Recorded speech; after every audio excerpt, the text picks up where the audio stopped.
Hello' everyone, কি খবৰ আপোনালোকৰ? মই আহিলোঁ কালি মাৰ ঘৰলৈ। সন্ধিয়া পালোহি। মানুহজনৰ লগতে বেটা মই আহিছোঁ আৰু মানুহজন ৰাতিপুৱাতে ঘৰলৈ গুচি গ'ল। আৰু এতিয়া মানে আজি বতৰটো বৰ ডাৱৰীয়া হৈ আছিলে, সেইকাৰণে কঁঠালকে পাৰি ল'লোঁ খাবৰ কাৰণে।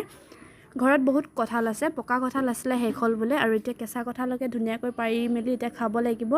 ইফালে দাখনত অকণমান মিঠাতেল সানি লৈছোঁ, যিহেতু আজিকালি কেৰাচিন তেল পাবলৈ অকণমান অসুবিধা, সেইকাৰণে মিঠাতেল সানি মেলি কঁঠালটো কাটি লৈছোঁ। অকণমান বেয়া আছিলে কঁঠালটো, কিন্তু ৰংটো দেখিছেনে, খাবলৈ যে বৰ সোৱাদ হ'ব। আৰু এতিয়া কঁঠালটো কাটি মেলি খাব লাগিব। দাদায়ো আহিছে খাবলৈ, লগতে ওচৰতে বহুত সৰু সৰু ল'ৰা ছোৱালী আছে, কেইবাটাও আছে, সকলোৱে মিলিজুলি খাম বুলি কাটি ল'লোঁ কঁঠালটো। আৰু মানে মই খাম বুলি ভাবিছিলোঁ প্ৰথমতে, কিন্তু এতিয়া মোতকৈ মানুহে বেছি হ'ল খোৱা। মই 2-3 ফুটামান খাব পালোঁ, আৰু এটা কঁঠাল খাব লাগিব চাগে, এইটোৱে নহ'বগৈ নেকি।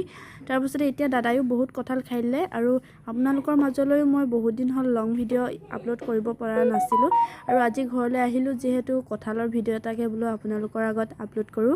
আৰু পকা কঁঠালৰ চাগে শ্বৰ্ট ভিডিঅ'বিলাক মোৰ পাই থাকে আপোনালোকে, সেইকাৰণে আজি ভাবিলোঁ কেঁচা কঁঠালৰ এটা ভিডিঅ' আপলোড কৰোঁ। আৰু ইফালে ভণ্টিয়ে কঁঠালবিলাক সৰু সৰুকৈ কাটি দিছে, আৰু দাদাই মানে কটাত নাই, খোৱাত কিন্তু আগতীয়াকৈ আহে য'তে হ'লেও। এইফালে বি জলকীয়া তেল লগাই লৈ নিমখৰ লগত ধুনীয়াকৈ খাই আছে। আৰু এটা কঁঠালে নুজুৰিলে, যিহেতু কঁঠালটো অকণমান সৰু আছিলে। এতিয়া আৰু এটা কঁঠাল পাৰি ল'লোঁ, একেবাৰে তলতে আছিলে কঁঠালটো। এইটো কঁঠাল মানে অকণমান কোমলীয়া হ'ব নেকি খাবৰ কাৰণে, হয় কোমলীয়াই হয়, আৰু আঠাটো বেছি ওলাইছে দেখিছেনে। এই আঠাখিনি মই মাৰি এডালত লগাই ভালকৈ ৰাখি থ'ব লাগিব। কিয় ৰাখি থ'ম জানেনে?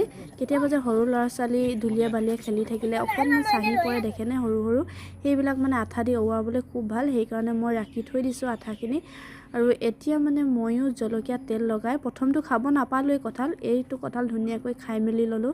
পুনৰ লগ পোৱা আশাৰে আজিলৈ বাই।